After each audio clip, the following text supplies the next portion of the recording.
Welcome to Guide Guru. We hope this video helps. You start by selecting a vigorous bluegill. Size matters because 4 to 6 inches offers the right profile and fight. Once chosen, rig a small, sharp hook, 6x to 8x, on a 6 to 10 lb leader. This keeps presentation natural and reduces breakoffs. Thread the hook gently through the lower jaw or behind the dorsal, leaving the fish able to breathe and swim. You do this so the bait looks alive and moves naturally in currents, which triggers predatory stress. Once hooked, present the bluegill beyond your target area and allow it to swim back towards structure. Predators follow the motion.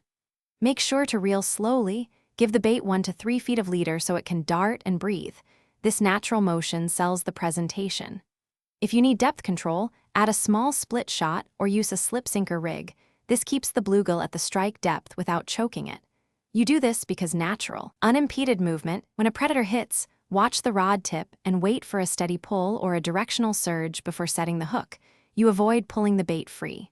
Once hooked, play fish with steady pressure so the bait doesn't tear out. If your bluegill dies too fast, reposition the hook to the lower lip or increase water flow in your bait container to keep it lively. If you only get nibbles, shorten the leader or try a slightly larger hook for faster hookups.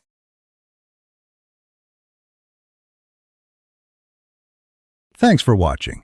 Consider subscribing if we helped you today.